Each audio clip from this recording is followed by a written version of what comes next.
Welcome to Live from One Cancer Place, the Cancer Learning Health Community Network.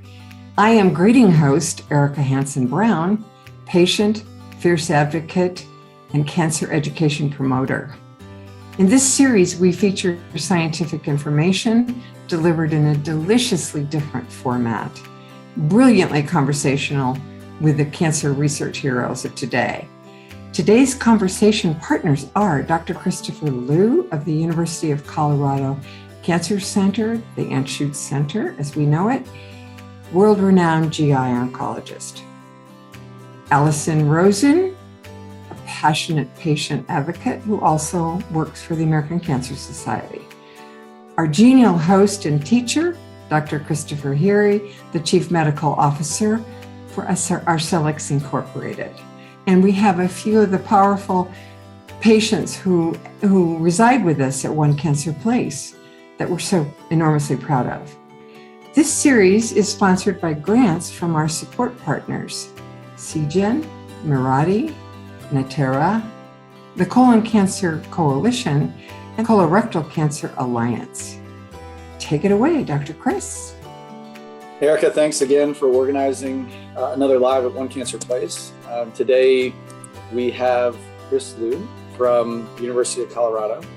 And I'm going to turn it over to Dr. Lieu to give us a little bit of his background and maybe also if you could touch on some of the topics that you think are of greatest interest, not only in the field that you focus on in GI cancers and colorectal cancer, but also how they might apply across cancer in general. Great. Thanks for having me. I'm Chris Lieu. I'm a GI medical oncologist here at the University of Colorado and serve as the co-director of the GI oncology program here. We are most interested in multidisciplinary management for GI cancers. And of the group that we have here, we're all kind of split up in terms of different research interests, and mine focuses mainly on colorectal cancer. And here we're really investigating targeted and immunotherapies for colorectal cancer. We do a lot of work in the lab looking for ways to make targeted therapies better, or maybe to a more directed population, and to investigate some of the newer therapeutics to see, if there's activity that we see against colorectal cancer in the lab. And, obviously anything that we try to push forward in colorectal cancer would have applicability across different cancers as well. One of the things that I got interested in when I was actually in training was an observation from some of my mentors, Dr. Kathy Yang, Dr. Gail Eckhart, and it was this turned into a research interest mainly because we were in clinic and we were seeing such young patients with colorectal cancer coming through the clinic, and we were worried about it. And certainly the data now really backs up a lot of what we were seeing, and that was just really young, healthy people that shouldn't have any risk for any cancer coming into our clinics, sometimes with pretty advanced disease. And so an area of focus that I have in my research career, I guess, is to look at not only why or how this is happening, to look at what may be differences between younger onset and older onset colorectal cancer, and what we're going to do about it. Yeah, that's a great introduction, because I think we're joined by some members of the audience who have a special interest in this question.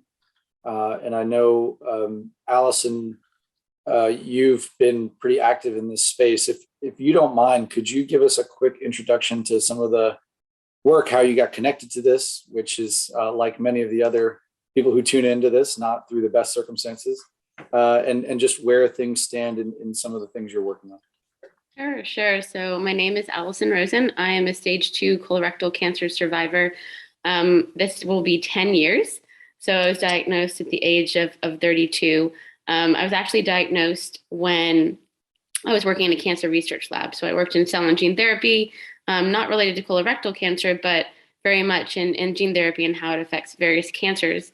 After I was in remission, I got into advocacy and started focusing a lot on colorectal cancer, but really the AYA, adolescent and young adult population, and the various aspects of cancer survivorship, treatment, early detection, access that population faces. So I worked in an Office of Outreach and Health Disparities at Baylor College of Medicine in Houston for about 4 or so years, really going out to the community outreach, education, really trying to make sure that anyone that needed to know about colorectal cancer knew within the community, and that the clinics had the tools that they needed to educate their patients. More recently, I worked on a grant, a CDC-funded grant at UT Health in Houston, related to colorectal cancer in rural versus urban in the state of Texas. And so my goal was, obviously I have this this research background, this public health background, but also I wanted to bring sort of my experience as a survivor and advocate and make sure that we were incorporating the patient voice, the advocate voice in everything that we were doing. And it was focused on interventions of evidence-based interventions within FQHCs within the state of Texas. And so more recently, the past 3 months, I've moved over to work for the American Cancer Society. And I'm the director of Project ECHO over there. But besides my work, outside of work, I really focus on advocacy and education within the general community about, again, adolescent young adults, colorectal cancer, access to care, health disparities. I do a lot regarding clinical trials and making sure that there is a voice and there is someone at the table to talk about clinical trials and access, because I know lots of patients that don't live close to an NCI designated cancer center, don't live close to even a clinic. And sometimes they have to choose between going bankrupt, putting food on the table for their children, and or treatment. And so really I got involved in almost every nonprofit that is out there related to colorectal cancer to see how I could help. And I do anything and everything, but really trying to talk about one of my passions is clinical trials and making sure that everyone in the community, no matter what your ethnicity, your race, your age is, has access and understands that just because a trial is out there doesn't mean you're going to die.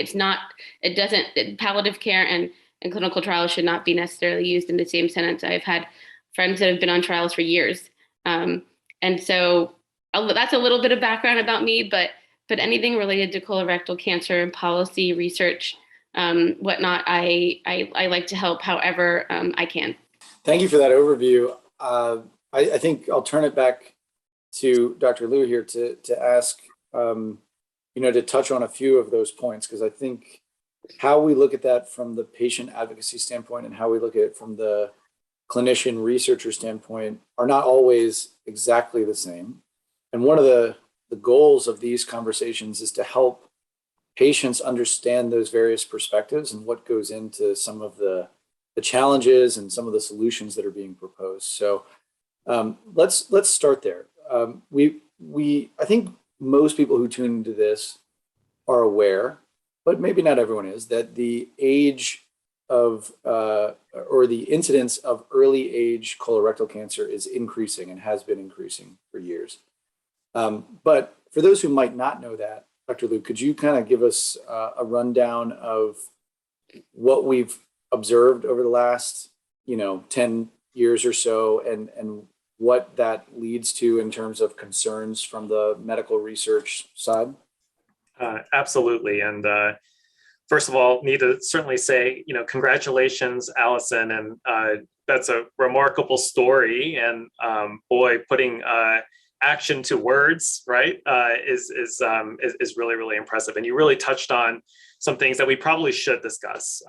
In addition to early onset cancers, we do need to talk about access. And we think about access in terms of, do we have a diverse patient population that are represented in clinical trials? Or do we have great access to clinical trials, whether you live in an urban or a rural area? And so those are all, things that I think we're all very passionate about. So thank you for your efforts there. I'm going to have to break a promise here to Erica because she said no slides, but I do want to show it. I'm going to show one slide and hopefully you guys can see this because I think that this kind of frames the problem, right? And this is exactly what Dr. Harry is really mentioning. And that is, we know that colorectal cancer is a major issue, right, in the United States and across the world. But what's interesting is two kind of main take-home points from this slide that you see here. And that is that, when you're at the screening age, and most of the people listening to this now understand that screening for colorectal cancer really should start at the age of 45, but this is really the data that kind of backs that up. So when you look at the screening population, and we think about that as adults aged 50 or older, look at the rates of colorectal cancer, or the incidence rate from 2010 and to projected into 2030.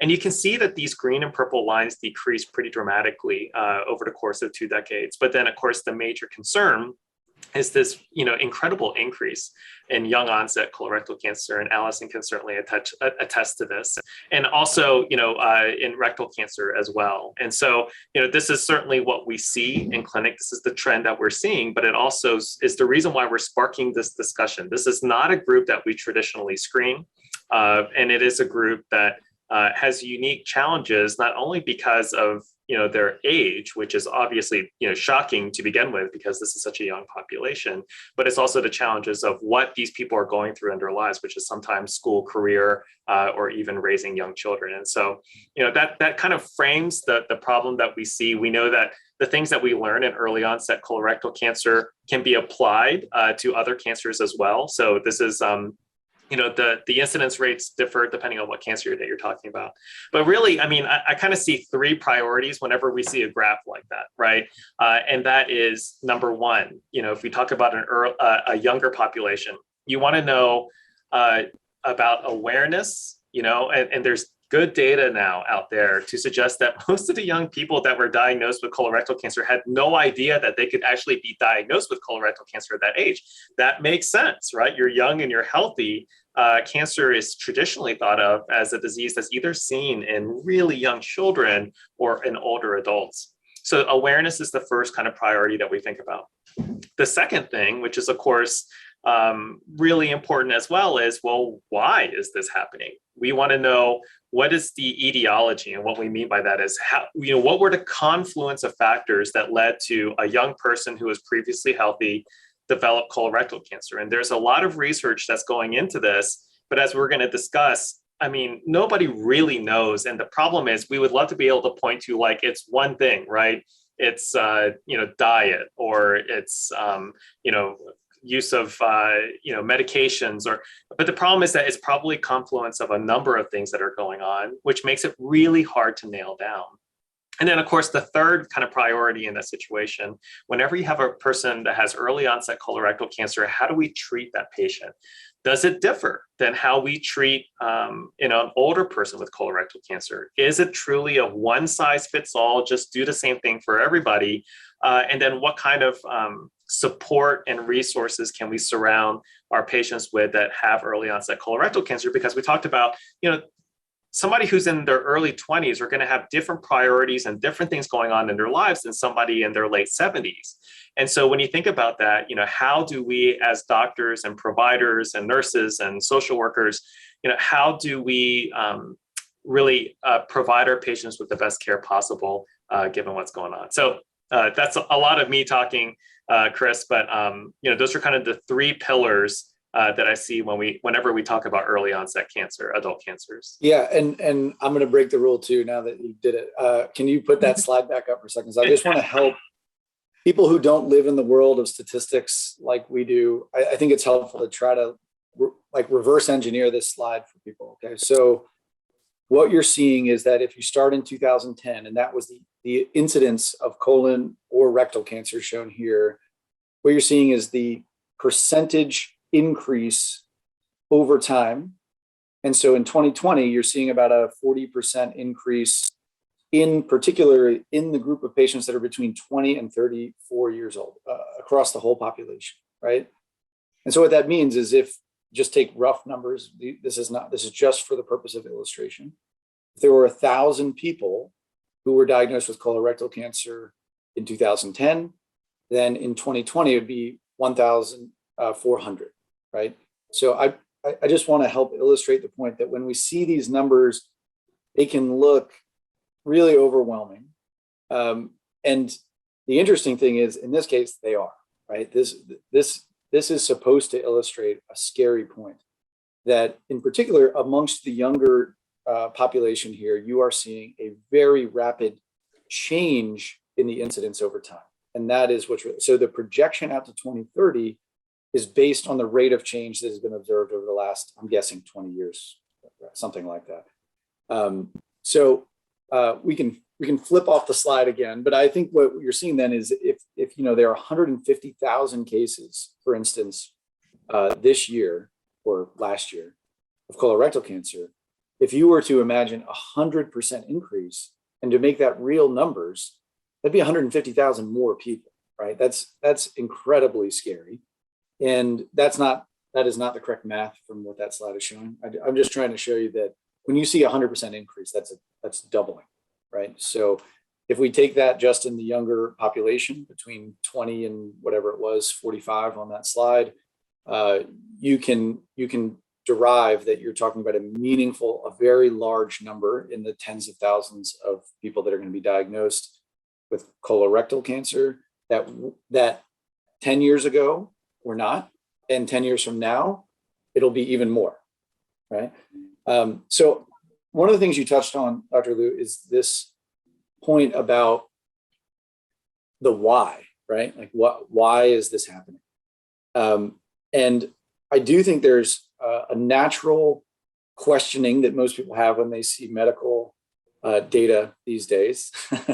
Especially over the last 2 years, people have started to take a little more active interest in understanding what goes into these numbers. Can you talk through some of the strongest hypotheses of the why and how you go about trying to sort out which is which? Yeah, so there are kind of two main problems whenever we try to figure out why something is happening. Number one, I think as researchers and investigators and just as normal people, we want to be able to point to one thing and just say that that's it. We had talked about the fact that it's probably a number of things. And then the second problem being the ability to capture enough patients to have a good scientific conclusion. And what I mean by that is that of the 150,000 new cases of colorectal cancer, still a vast minority of those patients are young. And so, we do want to kind of get that point across, but that also means that every single university or research institution probably has a handful of patients that are young. And obviously, as the numbers continue to increase, it becomes actually easier to gather more tumor tissue and more history and more social history about these patients. But you're kind of looking at a very fragmented system where, Dr. Hiri may have 30 patients with, who are really young that have colorectal cancer. I may have 20 or 30 patients that are really young and have their patient samples. And so it's really hard to be able to make conclusions from a small number of patients. And so one of the big take-home points is, we all need to work together. And I think that you've seen a lot of efforts really over the last couple of years of just getting people together to say, hey, what do you have? I have, 30 tumors that are kind of frozen in a freezer. Could we work together to make that number 300, right? And so maybe we can do some additional investigation. There are a couple of things where, we actually do some genomic sequencing on the tumors to say, hey, is there a difference in the mutational map of a younger person versus an older person? And we, there's some of those studies that are actually now being published. The answer is probably a confluence of a number of things, which involves what we call the gut microbiome, which is the bacteria that naturally lives in our intestines that help us digest food. And we know that sometimes alterations in the gut microbiome may cause, right, these confluence of factors that lead to a cancer. The second thing is hereditary genetics. What are the genes that are passed down from our parents that may lead us to be more susceptible to develop cancer? We know that still, 70 to 80% of all early onset colorectal cancer is sporadic, which means that there's no genetic predisposition to develop colorectal cancer. But we know that that's still 20 to 30% where there's a hereditary, kind of aspect to this. And then, how diet, exercise, and weight impact all of this, and then also what you're exposed to, not only in your childhood life and your adult life, but this is how complex it gets. What you're exposed to in utero will have an impact on cancer development as well, right? And we know this by even investigating other cancers. So you can imagine how complex that is, but that's where a lot of focus has been. I will tell you that there is this very interesting study from Europe looking at the use of antibiotics and the use of antibiotics and what your risk is of developing colon cancer. What's interesting is that when you do have some antibiotic use, that the risk does seem to increase for colon cancer. What's also weird about that same study was that if you have prolonged use of antibiotics, your risk of rectal cancer actually decreased. So it tells you kind of two things. Number one, it's not as simple as get antibiotics, develop colorectal cancer. But the second thing is that, even the antibiotic use that you do have may be harmful in some situations and may be protective in other situations. So you can see how crazy complicated all this is, but it does tell you that some of these things really do impact the risk of colorectal cancer. And then, finally, if I asked you what you ate, like even 4 days ago, you might have a hard time remembering that. We're asking these adults about how much antibiotics they were exposed to as kids. You can imagine how difficult it is to get really accurate data. So even trying to look at exposures over the course of lifetime is really dependent on people's ability to even remember that stuff. And it's hard. I can't even remember what I did yesterday, let alone, what I was exposed to as a 12-year-old. You just touched at the beginning of that point, you touched on a topic that I think Allison is probably always thinking about, I imagine. So I wanted to give Allison an opportunity to talk about some of the initiatives that might be out there, either directly by ACS or by other entities, to try to aggregate these samples, patient stories, demographic information. And can you just talk through what's going on in that space? Yeah, I wish there was more. I know, I'm in the state of Texas, and so there's CPRIT funding, and a lot of the institutions in Texas work together to pull their data and try to figure out what's going on and trying to increase their patient population. I feel like there needs to be sort of a national push to make this happen, because if there's a repository of all these tumor types and all this data, then we could get more information to try to figure out why. But it's frustrating. It's great to hear Dr. Lieu talk about this, but as a patient, it's frustrating because, I ate relatively well as a child. I was exercising and doing Zumba 5 times a week.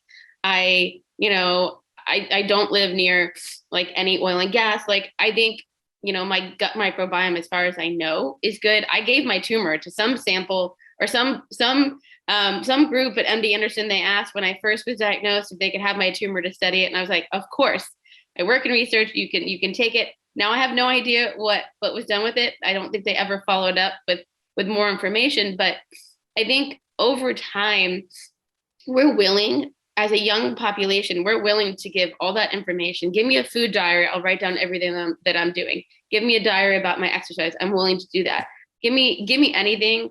I know that you can ask these younger people to do that, and they will. There's just not, I think, one person that is doing that. Like was said, it's being done sort of everywhere. There are lots of different trials about exercise and cancer and how that affects it. And I'm doing everything I did before to hopefully not have a recurrence. I'm working out. I've never smoked in my life. I rarely drink, and all these different things. I wish there was more. I think the thing that the younger population is doing is awareness. And that's what Dr. Lieu brought up. We are loud. We want people to know that we're here. We want people to know that I always say, if you have a colon, you're at risk. Maybe that's not the right thing to say from a researcher standpoint, but if you have a colon, you could get colorectal cancer. And really trying to educate people as early as possible about this, not only the community, but also the providers. So I teach a class at Baylor's medical school to second-year med students You don't know where they're going to go, what specialty they're going to go into. But I tell them about colorectal cancer from my viewpoint as a survivor and a patient, and things that were good and not so good, and things that they can be aware of no matter where they are. Because, primary care, family medicine, gynonc, all these other specialties are where really that patient might have a doctor and go to them and say, well, there's bleeding, I have abdominal pain, I have this, I have that. So really, while the researchers are trying to figure out why, and we're willing to give all that information, I think a lot of the advocacy organizations are spreading awareness about the importance of screening and early detection and knowing your genetics. So that's something else Dr. Lieu brought up. So I don't have Lynch, I don't have FAP, I don't have any genetics involved in this, but working in cell and gene therapy, there's so many genes out there that have yet to be discovered. So there needs to be more funding. And this is me talking as someone that, worked on a grant for a long period of time. There needs to be more funding specifically for colorectal cancer, colon, rectal, colorectal together, because the statistics that y'all showed by 2030, colorectal cancer is going to be the number one leading cause of cancer death in 20 to 39-year-olds. But yet the funding, isn't reciprocal. That doesn't show that. And so if there was more funding, locally, but also nationally, where these researchers could work together, because I know so many of them would. Let's pool all our data. Let's try to figure out what's going on. Let's get figure out, tumor type genes. And there's so many different things that could happen that maybe aren't happening.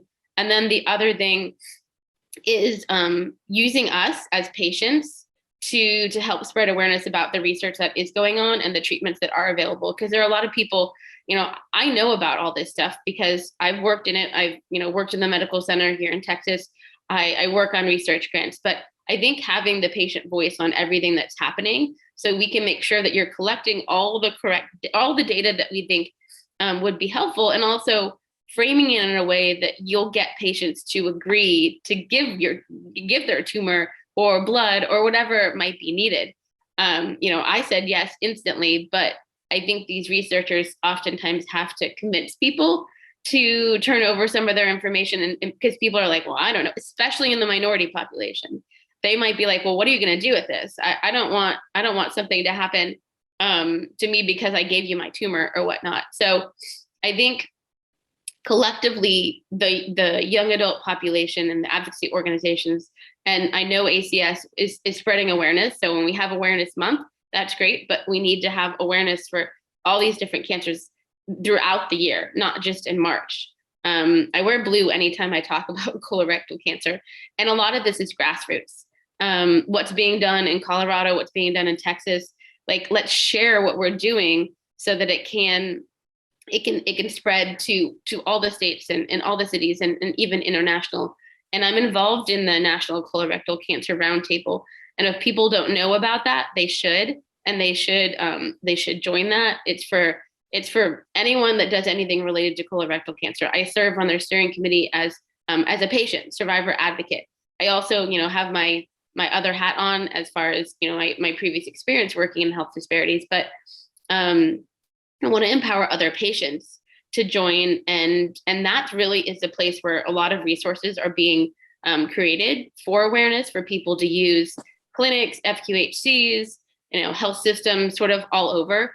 And they're great at getting people to join from the whole cancer continuum, all different GI, oncology, all different avenues, advocacy, so that everyone has a voice in the creation of a lot of these things. So sort of not circling around the question that you asked, but there needs to be a national initiative that everyone shares all their data, so we can really try to pinpoint what might be happening, because the treatment I got definitely is not the treatment being done now.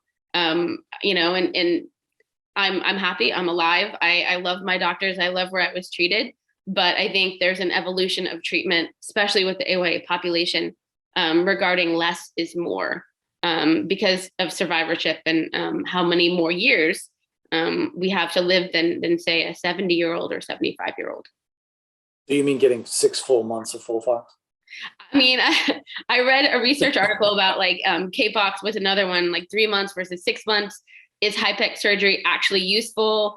Like so many different things. Like I got radiation, the surgical options. Like I was very naive and I didn't want an ostomy at first. And so I've had 3 open surgeries. Ultimately, I have a permanent ostomy. If I had known a little bit more about like what an ostomy would help me with or the function of it, I mean, or talked to someone young that had one that was living a full life, I might have made a different decision as far as, surgical option. But also, I think, again, less is more. And I'm sure Dr. Lieu has something to say about that, but it's, your body, I mean, my body's probably equivalent to someone much, much older than me with all the treatment that I put it through.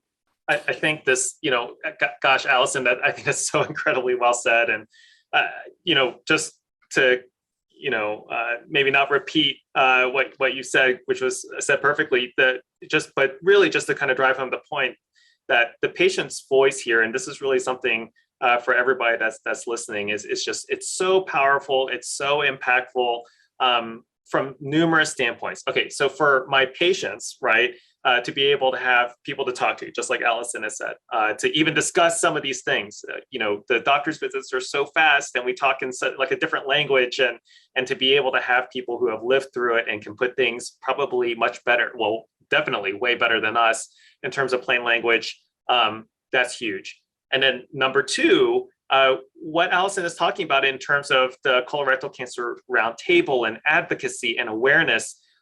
Doctors can scream from the rooftops and then again use our medical jargon and everything. It's going to be way, way more powerful coming from patients. It will be much more powerful when they talk about even awareness, right? If like 70% of our early onset colorectal cancer, patients didn't even know what to look for, or what to be worried about, or should I go see a doctor? I mean, we know that the longer you wait, that correlates directly with the stage that you're diagnosed with. And so, how great is it when people can really just raise awareness, and I think that's what our advocates do, honestly, better than anybody else. And so, I think that's that's so powerful, and really would encourage this group to, if you have a passion for it, you can really make a difference, and honestly, you can save somebody's life, and that's what's really just so amazing and so critical. So I want to raise an issue that is going to be a little more difficult, but I think it's important for the audience to be aware of this challenge, which is that it is probably impractical for us to imagine just screening at least with our current screening methods, to just start screening every patient who's 30 years old and older, right? Like there are not enough medical resources to manage that, and we would end up putting a lot of people through a procedure that is not real fun, only to find out that a very large majority of those people really didn't have any reason to be screened in the first place.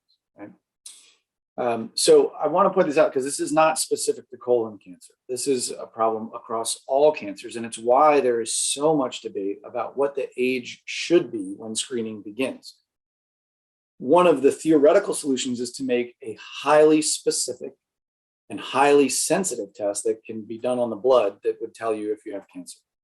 And I'm here to tell you that does not yet exist, and it is probably not like right around the corner. So we have to think about other practical solutions in the meantime. And so I'm bringing this up for Dr. Lieu. From what you have seen, are we getting closer to being able to identify risk factors that would point us toward guiding people that are 30 to 45 toward having a colonoscopy earlier, based on family history, demographics, genetics, whatever it is? Are we closer to that today than we were 5 years ago? And do you see over the next 5 years even more progress being made? Yeah, it's such a great question. And the answer is we're probably a little bit better, but it's just because of better knowledge. And, one of the things that Allison really drove home was, to know your family history, right? And it's honestly remarkable how many of us don't really know if there is a history of cancer or even other diseases. and to talk about that with your doctor. And so this is actually, we're going to take this even one step further. How many people listening to this know whether or not a family member has had, an immediate family member has had a colonoscopy and had an advanced polyp, right? Because that person should be treated as if they had cancer. Why does that impact you? It impacts you because that means that your first colonoscopy is 10 years from the time that cancer or advanced polyp was found. And I don't think that there's, really wide recognition of the idea that, so-and-so, my mom had a colonoscopy, they took out a polyp and it was benign, and that's all you know. But of course, it's even what that polyp looks like under a microscope. And if that polyp looked like it was about to turn into a cancer, well, then that kind of should be treated as a cancer diagnosis. The other thing, we had talked about is just awareness of symptoms, not ignoring symptoms. And the problem with this is that, gosh, seeing bleeding, in the stool, or seeing blood in the stool, having abdominal pain, or some just kind of weight changes, those are pretty non-specific symptoms. And a majority of the time, we don't want to freak anybody out. That's not going to be cancer, which is good, but at the same time, it should not be ignored. And so just keeping a close eye on these things, and not ignoring bleeding or abdominal pain or unexplained weight loss.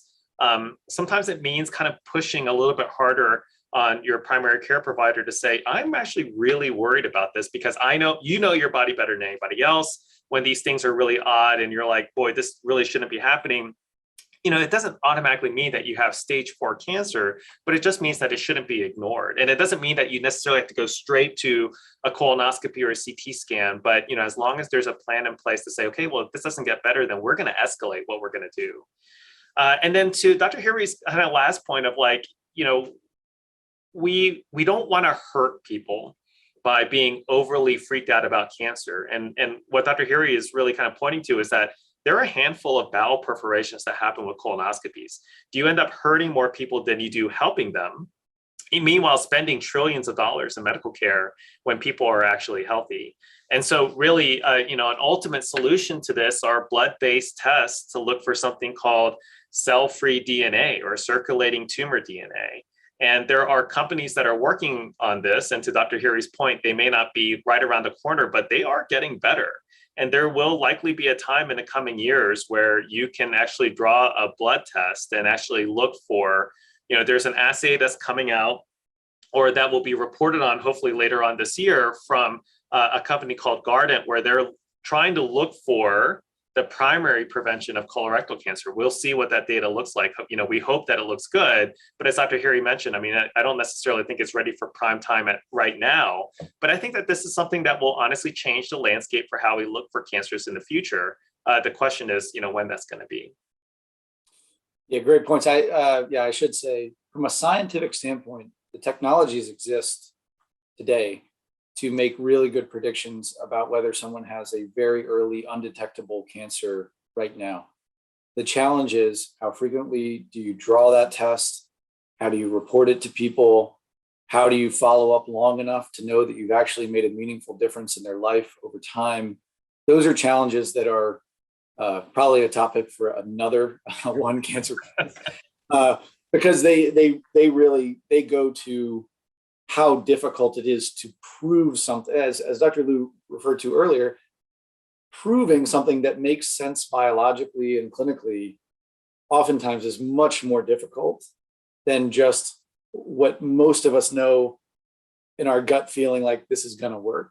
It usually takes many years after that to feel absolutely confident. And there are some great examples of that, specifically in the world of breast cancer and making treatment decisions around certain tests, looking at genomic molecular profiling of breast cancers that work really well to predict what treatment should be used, for instance, in the adjuvant setting.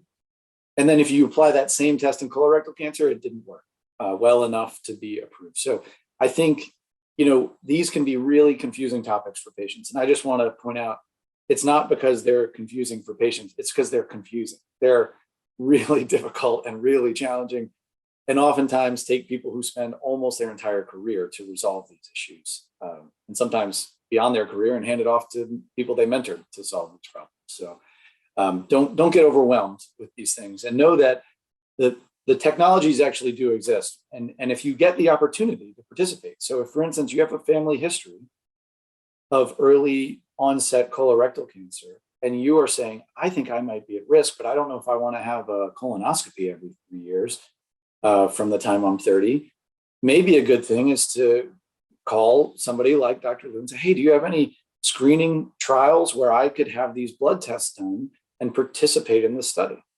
That is a great way to help solve this longer term problem, because we need more patients. And I hate to steal the conversation a little, but I do want to just come back to one other thing that you all mentioned, which is a lot of the work that needs to be done here.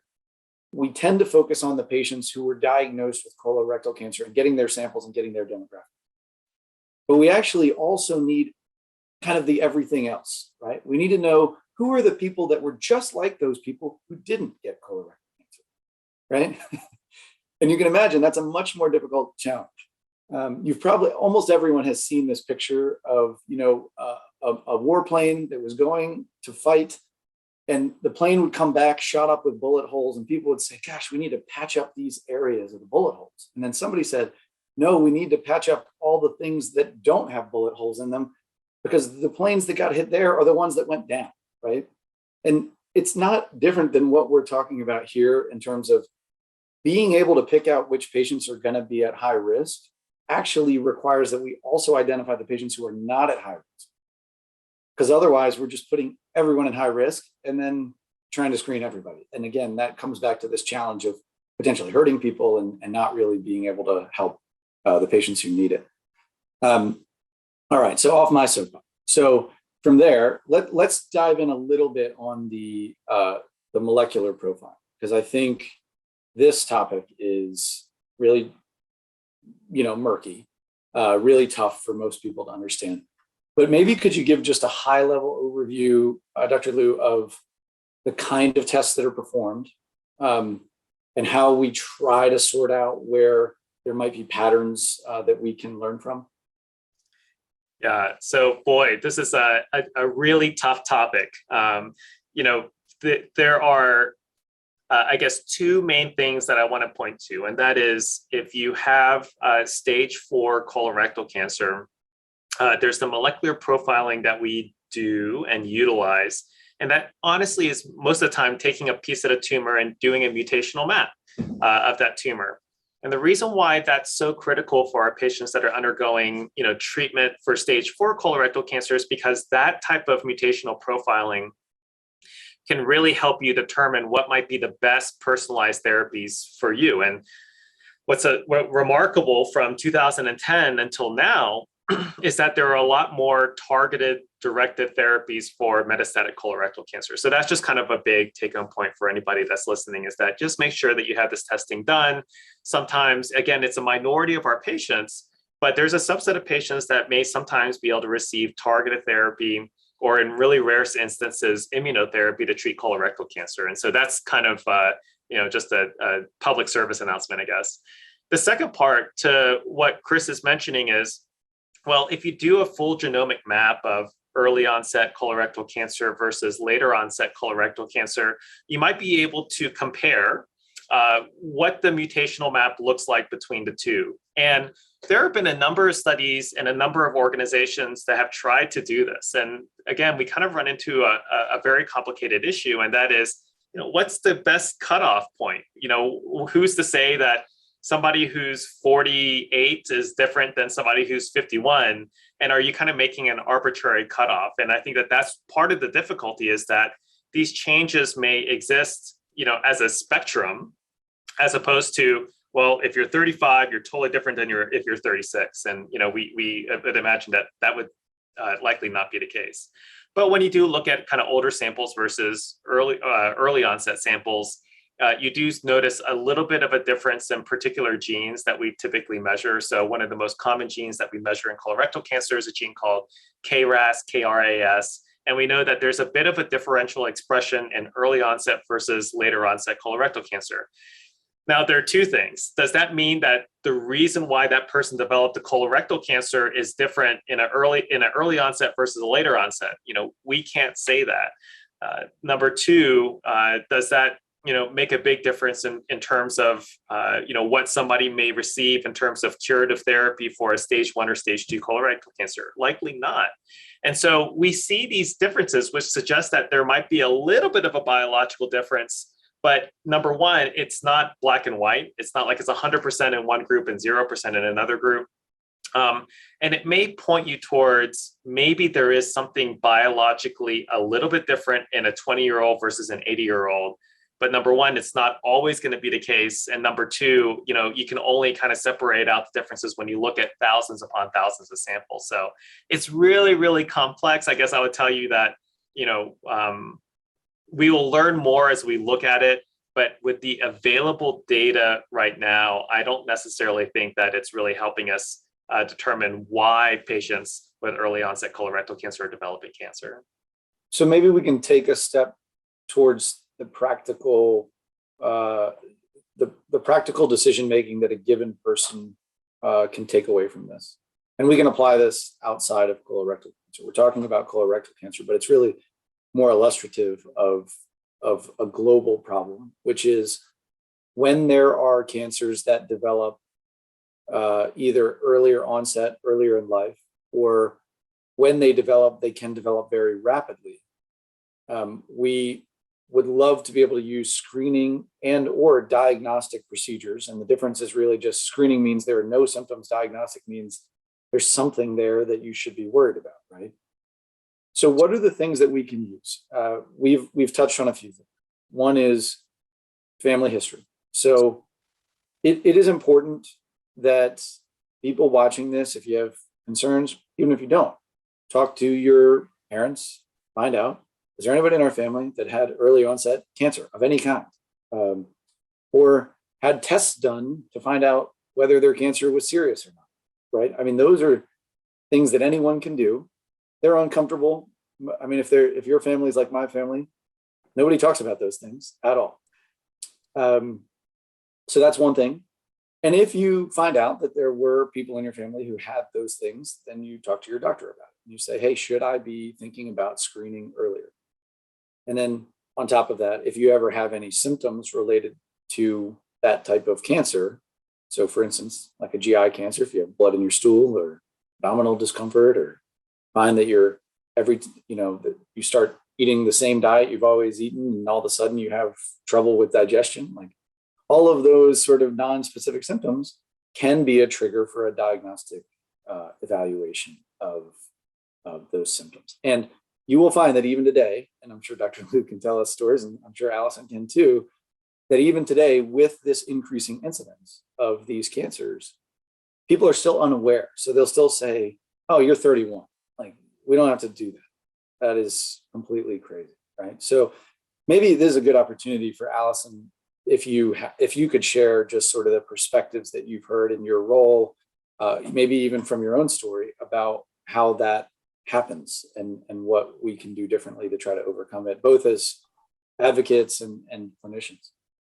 I mean, I think screening, people have no idea that there's anything other than colonoscopy, and colonoscopies have this like negative stigma. I always tell people, I mean, I always say it's the best sleep I've ever had, because give me the anesthesia and it's like the best 15-minute nap I've ever had. And this is where we can use advocates to go out in the community and talk about the importance of screening, knowing your family history. I think if there was even like a sheet that, I mean, I think old school screening for me as far as genetics was doing a family tree of like who had what cancer. And I didn't know when I was sitting there with my mom in that first appointment during, when I was initially diagnosed, that my grandfather had this type of cancer and my grandmother had this other, I had no idea. It wasn't until I'm sitting there that I'm like, oh, okay.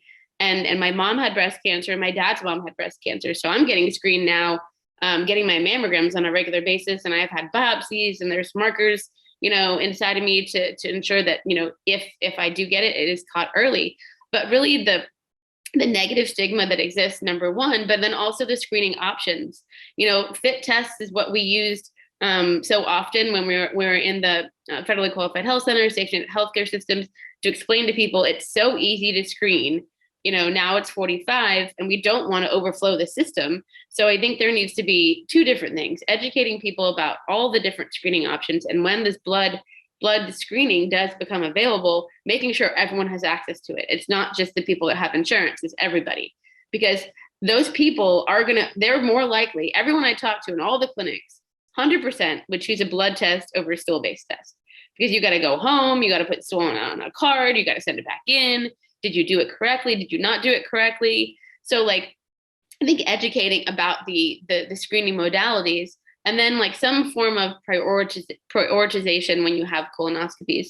And if that is related to your family history, related to your age, related to many different factors, because there's some places that have this long wait list of colonoscopies that's forever long. And COVID didn't help any of that. But also I think sometimes when I see, I can't even remember who it was that did a colonoscopy.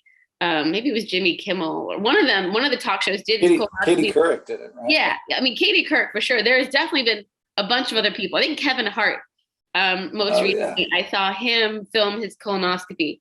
So I could tell you all day long that a colonoscopy is no big deal.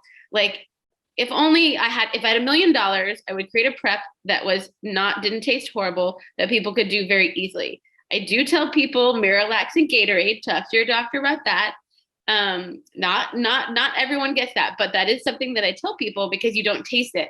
I mean, I've had a zillion colonoscopies, but really, I think the different screening options, the stigma around colonoscopies, and then trying to find capacity, because now that the age was changed to 45, a lot of people are struggling to figure out, oh my gosh, I have 100 new people I need to screen now, and we don't have an extra procedure room. So I think leadership at all these clinics and hospitals need to be involved in this conversation to realize they need to invest in another room for screening for colonoscopies. And also, there are amazing programs out there that screen people on Saturdays and Sundays. And I think that's really important, especially for people that can't take off work, that don't have a ride during the week. So I think highlighting the resources that are out there. There's a program called Surgery on Sunday that a woman by the name of Erica Sutton started in Kentucky. That model is amazing. And I know she's doing it now in Georgia. And we did a pilot here in Houston with some funds raised by Get Your Rear Gear Houston through the Colon Cancer Coalition. We gave our safety net healthcare system, I think about 30 plus thousand to do colonoscopies on Saturday. And they caught some cancers. And we said, we want you to use this money to look at the people that have waited the longest, that need that colonoscopy. And how great is it to know that you've saved even one life from having to go through what you've gone through.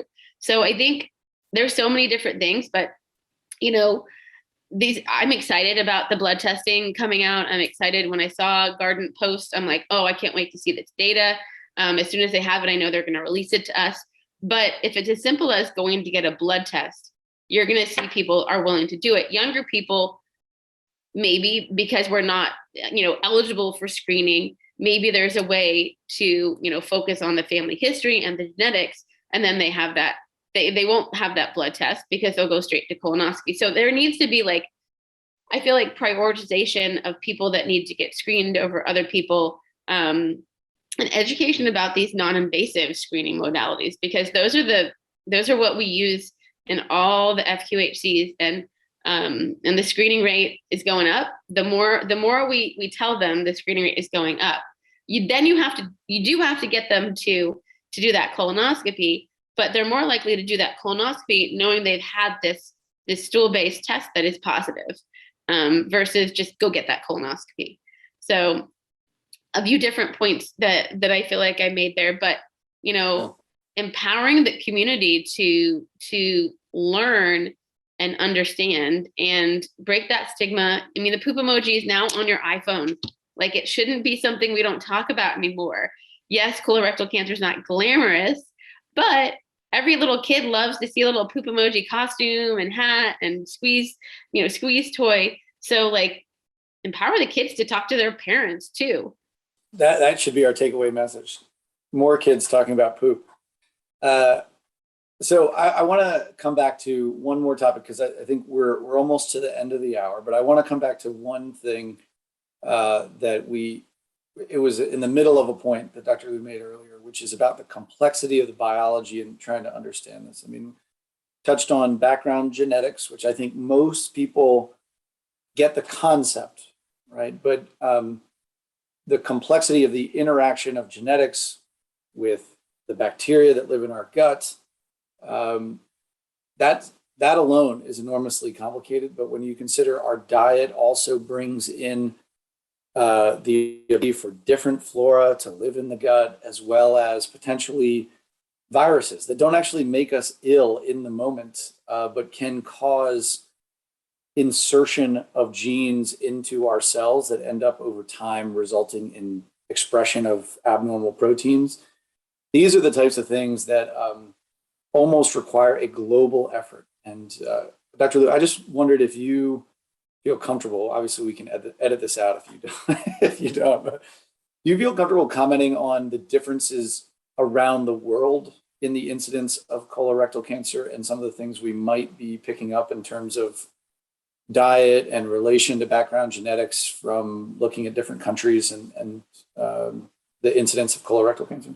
Yeah, I think that this is a really interesting question, mainly because a lot of people, I think, assume that it must be a United States phenomenon with our fast food and, maybe with our dietary and exercise habits that may not be seen in other countries. And so one of the questions I always ask people whenever I give a talk on early onset colorectal cancer is this a United States phenomenon or is this a worldwide phenomenon? And it is the latter. It's a worldwide issue, which is really interesting.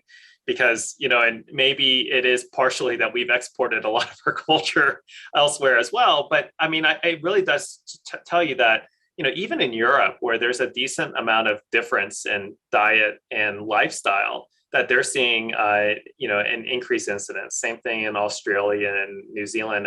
And so, when you look at this, the calls that people are having are not only across the country, but also across the world as well. So, to Dr. Heery's point, part of what we believe is going on is, right, how much of this is inherited risk, how much of this is, environmental exposure, how much of this are, bacteria and viruses, and then how do those turn on and turn off genes? And so it really is complex. And to me, it really is fascinating that we're kind of seeing this, not just in pockets or areas within the United States, but across the country as well. So it does tell you that there must be something a little bit more universal across the entire world that must be impacting the incidence of early onset cancers just in general, but certainly colorectal cancer. But it does mean that the collaborations not only have to occur here in the United States, but across the world as well. I think that might be a good place to stop and see if we have questions from our audience. We've covered a ton of topics here. A ton of details about one giant topic, I guess. And I'd love to hear whether there are perspectives from those who are joining us, questions or even just comments about what we've discussed so far. Okay, I have a question, Dr. Lieu. I know of a 15-year-old and a 14-year-old who both have died from colon cancer. And on both of those cases, they were dealing with constipation. And they were kind of like poo-pooed about it and everything else. So now I know of another case of a 10-year-old, happens to be my granddaughter, who has been dealing with constipation for about 2 years. And her pediatrician is constantly handing over Miralax. Because I am a stage 4 cancer survivor, I've been pushing to have her looked at closely. How do you convince a pediatrician that maybe there's a problem? I'm not saying that she has cancer yet, but there's an issue. We have it in our family. So we're dealing with younger patients now, beyond the, younger than 20. What do you suggest? Yeah, I'll tread carefully here, but I think it's a great point. And the frustration that you see, 10 is an extreme example, but this is probably definitely what a lot of our younger patients have always been told. And they almost universally come into my office and say, I was told that I'm like way too young to have colorectal cancer and not to worry about it. And, again, with a lot of these symptoms, 95 times out of 100, it will likely be nothing. But having said that, I think that the best way to deal with this is obviously to listen to the rationale behind why the pediatrician is recommending what they're recommending, but really to kind of ask about next steps. And that is, okay, well, we have a plan now, let's see if it works. But what happens if this doesn't get better? In fact, what happens if this gets worse? What is the next step after that? And what you're really trying to do is ask the doctor to think about, well, what if my intervention isn't going to have a difference? It also tells your physician that ignoring it is not going to be an acceptable answer. And then number 3, it really just asks your physician to say, well, if this doesn't work, and then, we have to have another strategy. And, you want to kind of see that progression of, well, if this doesn't work, this doesn't work, this doesn't work, then, it kind of lands you at a colonoscopy, because and it's just this idea that something's got to make this better, because we got to find out what's going on. And if it does get better and you're good, then that's great. But, cancer is something that over time just only gets worse. And the idea is to kind of have that stepwise progression to say, okay, listen, if by this period of time, things are only getting worse, this becomes a very, very serious situation. That puts doctors in a really, really tough position, right? Because you don't want to over order tests. You don't want to hurt somebody by doing an examination that will cause harm. But at the same time, you do want to have that progression of, okay, at what point are we really going to bite the bullet and say, we need to do this? But to talk about that, I think not only forces everybody to think about it, but it also forces everybody to be on the same page. I think the specific case example that you just gave is a really tough one, right? Because if you're in the pediatrician's position, you're going to say to yourself, well, if I see 400 kids with constipation, maybe one of them could have something that might look a little bit like a cancer, right? Maybe. I mean, I'm just saying, just as just trying to give rough estimates of how people might think through this. And what they're trying to balance is, am I going to put a 10-year-old through something that could potentially harm them? It's just these are really tough decisions. And I would just echo what Dr. Lieu said. I think that's the time where you sit down and try to say, look, we would like to schedule a 1-hour meeting so we can talk through our concerns and make sure that you are hearing things from our perspective, and really just make sure that the topic is clear and that the evidence behind it and the clinical data that you're aware of, as well as the family history, has all been discussed at length. And if at the end of that conversation, you don't feel like you're being heard and or don't agree with the final decision, I think a second opinion is completely reasonable. But I do think there's also the situation where, going answer shopping, as we call it with our children, like where you just keep asking the same question of lots of different doctors until you get the answer that you want, can be equally dangerous. And I'm not saying that there's a right or wrong answer here. Everything in medicine is about risk and reward, everything. And so it's a really tough challenge. And I really feel for you and your family, as well as the physician trying to do what they think is probably best for the child. So just try to make sure that everyone's perspective is being heard. I think remember, doctors are people too, right? Sometimes they get defensive. Sometimes they feel like they're being challenged unnecessarily. And sometimes you just got to break down that wall and have a person-to-person conversation about what you really want to know. I think that your advice is really well delivered. And Monterey, our hearts go out to the quandary that everybody in the family feels.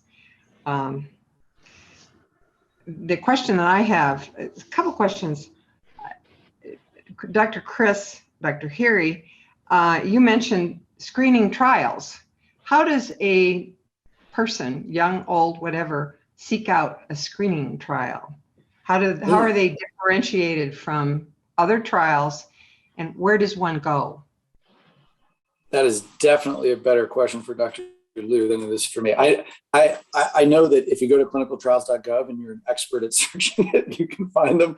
I know how to find them, but I don't know that it would be very easy for many patients. I would probably recommend trying to meet with somebody who does this type of work if that's the type of cancer you are worried about. So for instance, if you're worried about your family history of colorectal cancer, I would try to reach out to Dr. Lieu's research team and say, hey, I want to participate, but I live wherever. Can you help me find the right place to go?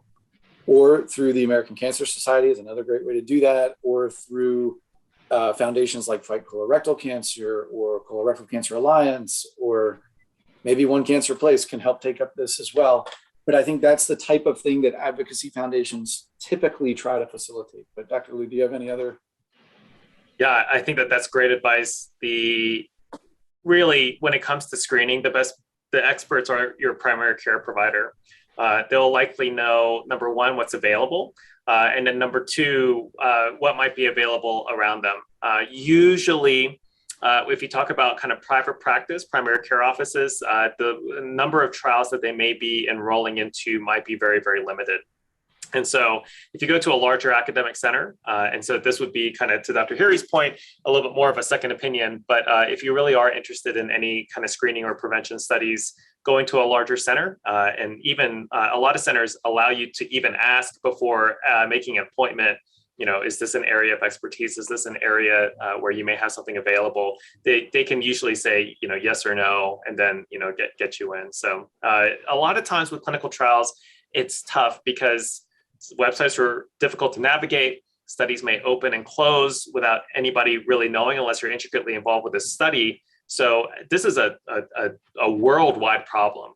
Access to clinical trials. How do you find out about it? Are you eligible? But these things change so rapidly, and eligibility can be so complicated that sometimes the easiest thing to do is to ask physicians about them. For cancer clinical trials, talking with oncologists makes a lot of sense. For prevention and screening trials, talking with primary care providers makes sense. Another follow-up on that, if I'm going to clinicaltrials.gov, do they say screening trials as opposed to therapy trials? And I mean, is that all clear? And do they have categories of screening trials so they're relatively easy to find? Yeah, I mean, these things are almost embedded into the title of every clinical trial that utilizes this. So you can put in search terms like colorectal cancer and screening, but the problem is that, as many of you know, the list that you get back can be very overwhelming. Like I said, if you believe that you're at risk for a specific type of cancer, your best path is probably to limit that search by going through an advocacy foundation, if you can, if they have that. It's really helpful to focus on the ones that are actively open, that are in your area. And for most patients, clinicaltrials.gov is just overwhelming to try to get to the bottom of that. It's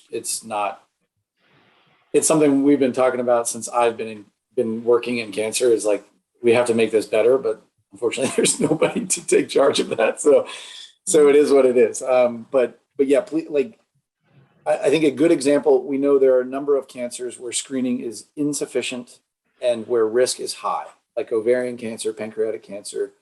If you search in clinicaltrials.gov for pancreatic cancer screening trials, they're actually, at least 5 years ago, the last time I looked, those were actually fairly good, like the ones that came up. A lot of those are by family risk.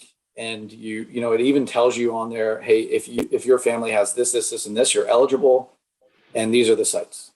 But it would probably be even easier for most people to reach out to Pancreatic Cancer Advocacy Foundation and say, hey, I'm worried, and can you help me connect to something? And so I know for colorectal cancer, that is something that should be happening. I know for breast cancer, it does happen. So, that's it. I would just say, if we're just talking to the general audience and you're out there not near a major academic center and you go ask your primary care doctor, the chances that they know about these things is actually probably fairly low, right? I mean, most primary care doctors are overwhelmed with just taking care of their patients, let alone trying to keep up with medical research. So So please reach out if you have a family history specific to one tumor type or one known risk factor. There are usually advocacy groups specific to certain risk factors too. And that's just Googling. And maybe something we could do another topic on it in the future, Erica. Just kind of maybe we could do one where we just show people how to search clinicaltrials.gov.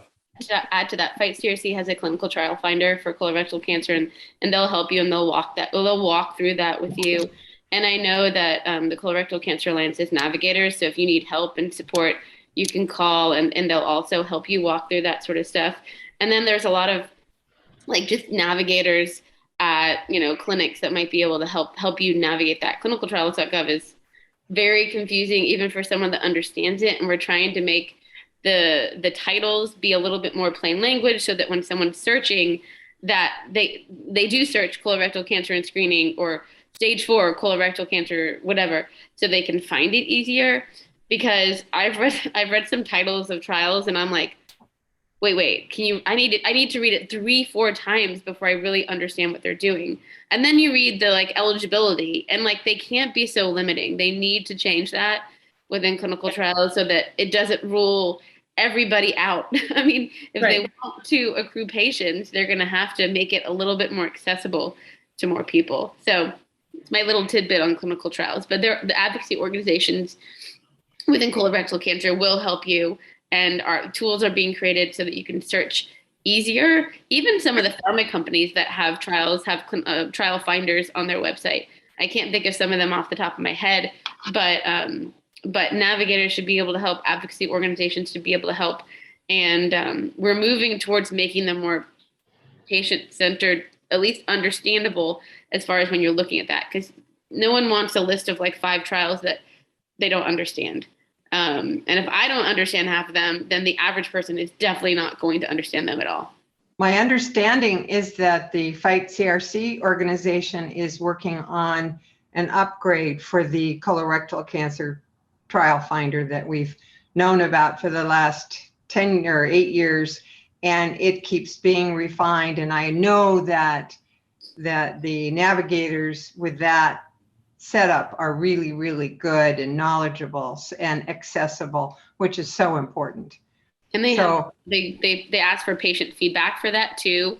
So it is definitely patients are definitely helping with making it better to understand, better to access, and better to find what you're looking for. So they're great. Yeah.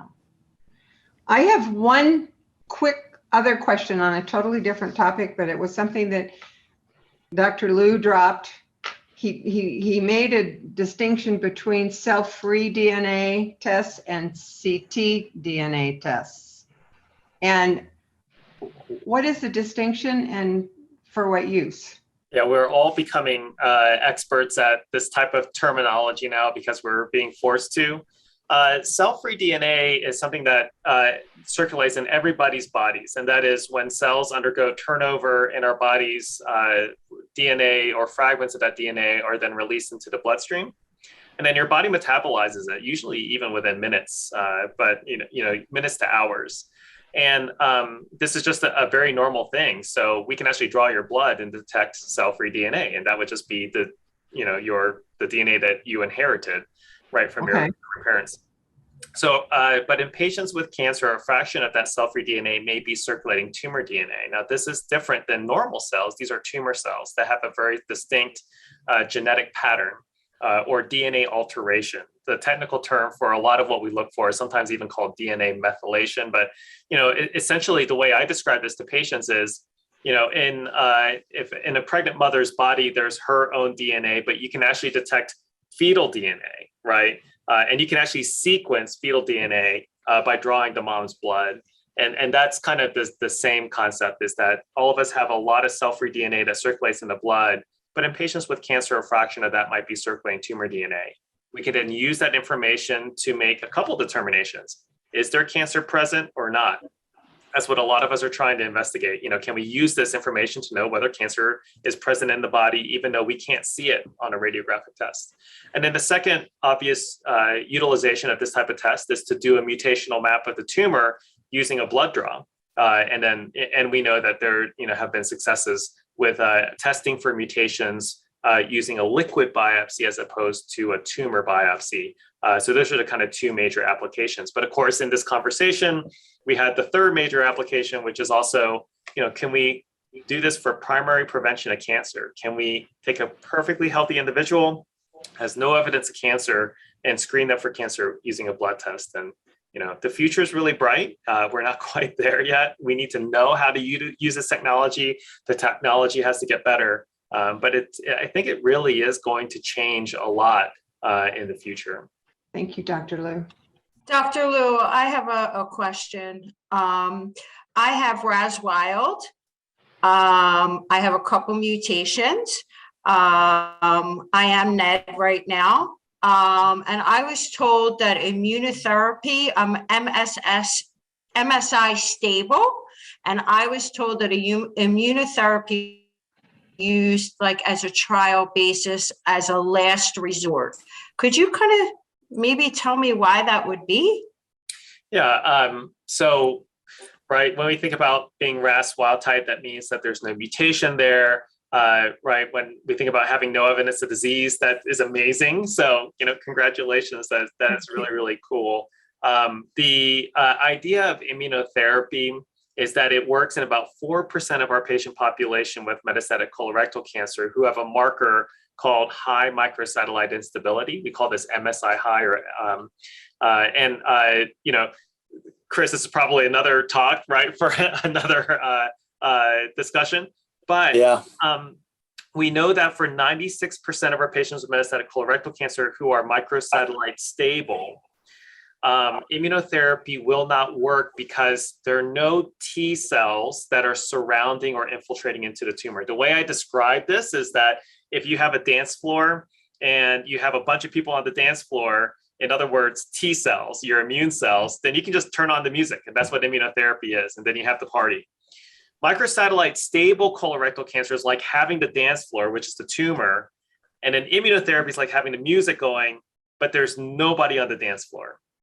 So there's no party, right? Because you got to bring people. Like a seventh grade dance. Yeah, that's right. They're all standing on the edges. So the strategy of using immunotherapy for microsatellite stable colorectal cancer, again, 96% of our patient population, is to get people onto the dance floor, to get the T cells to the tumor. And there are a lot of clinical trials investigating this. There have not been a home run in these clinical trials yet, so it is still something that is left to be unlocked. But yeah, that's the difference between MSI high and microsatellite stable, is basically having a dance floor that's full of dancers, or having this middle school dance where there's music going and dance floor and nobody there. So I do believe that we'll see advances in this in the future, but as of right now, it's not ready for prime time. Thank you so much. It's a great explanation, and I get it. That's a good analogy. We'll have to put that on the list, Eric. Great analogies. Great. Yeah. I also just mention here that what Dr. Lieu just said is supported by a lot of clinical trial data. I mean, it's not like we're wondering, hey, could we just give immunotherapy to patients with microsatellite stable colon cancer and it'll go well? And sadly, I have participated in a lot of that work, and it's overwhelmingly just, there's not much there in microsatellite stable. Maybe 1 in 50, 1 in 60 patients might get a tiny bit of response, but nothing really all that meaningful. And it is daunting. And for those of us that live in the world of the relationship between the immune system and cancer, microsatellite stable colorectal cancer offers perhaps the greatest opportunity to understand how to unlock the potential of immunotherapy for lots of patients, not just microsatellite stable colon cancer, but all the other patients with cancer who do not respond to immunotherapy. If we can understand the core mechanisms by which that doesn't happen in microsatellite stable colon cancer, we can begin to address them. And that's the combination immune therapeutics that Dr. Lieu was just referencing that are in clinical trials. And they've been in clinical trials now for, 8-9 years, and there just haven't been a lot that we can point to, but there are little suggestions that we're figuring things out, but it's a lot of work. And I do think over the next 5-10 years, we're going to see some big waves, but sadly, we're not quite there yet. And I certainly wouldn't recommend doing that if you're no evidence of disease, because these things will carry a significant risk of toxicity in the near term. I want to just sum up from my perspective that I think this is exactly the purpose of these conversations, is to be able to take a very big, very chewy topic and try to break it down into bite-sized pieces and then try to help patients understand what are these complexities. And I hope the takeaway from this for anybody who's tuning in who does not have colorectal cancer isn't to say, well, I can ignore all of this. This isn't about me. It is, just maybe not yet, right? Or maybe it's your family member down the road. And even if you don't have colorectal cancer, it's some other cancer. All of these topics apply to every cancer. Because what we are learning and have been learning over the last 20, 30 years, I think we used to call cancer a genetic disease. Now we know that cancer is the combination of genetics and something called epigenetics, which is gene expression, the interaction with the bacteria and viruses that we live with. It is a very, very complicated dance.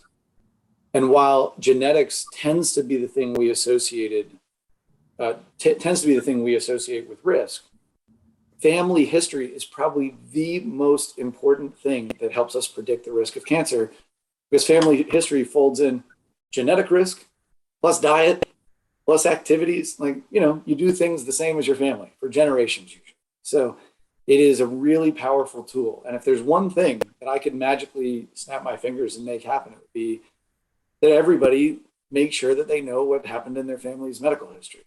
And if it weren't in violation of a lot of privacy rules, I would probably say that when someone is diagnosed with cancer, it's automatically pushed into all of their family members' medical history somehow. I would love that. Unfortunately, that is in direct conflict with one of our core beliefs as a country about privacy. So that is not going to happen, but it doesn't mean that you can't ask all of your family members and just keep pushing on them to find out whatever has happened, even if they think it wasn't significant. Just write it down, bring it to your doctor. So I want to thank Allison and Dr. Lieu for the fantastic insights today. I mean, really just incredible stuff. And I want to hand it back over to Erica to see if there's any closing thoughts before we depart today. Well, thank you, Dr. Heery. Thank you, Dr. Lieu. And Miss Allison, thank you so much for joining us today. Your input was priceless. And Monterey, I hope that you feel that you got some great advice. I feel that you did. And who else? Oh, Danielle, I hope that you got the answer that you were seeking as well.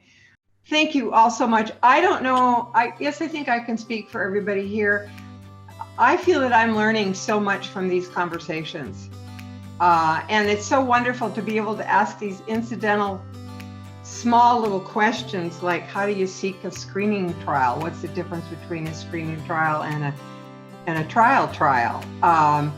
But you all are magnificent to be in our audience today, but our special guests and our host, Dr. Heery, you guys are all the bomb. So thank you so much for showing up today. And I'm the person here that gets to wish you a happy weekend. Thank you, everyone. Happy walking across campus, Dr. Lieu. Thank you, everybody. Really appreciate it. Thank you so much. So, wasn't that just amazing? Did you ever think that it would be so fascinating learning about medical science? Thanks to the natural teaching style of our Dr. Chris Heery, everyone who participates in these videos goes away with a greater understanding of what cancer research world is really about.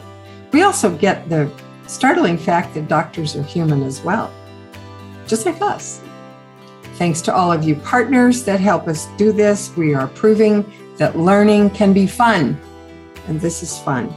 We are building awareness of our ongoing efforts to create powerful patients. So I have an ask for you. First of all, I want you to like this show on YouTube, and then I want you to click the button for subscribe so that you are sent announcements as to when we're producing and uploading new conversations. And we're trying to do it frequently. We're going to have a lot of these this year that are all going to be fascinating. So we very much look forward to seeing you in the next live from One Cancer Place.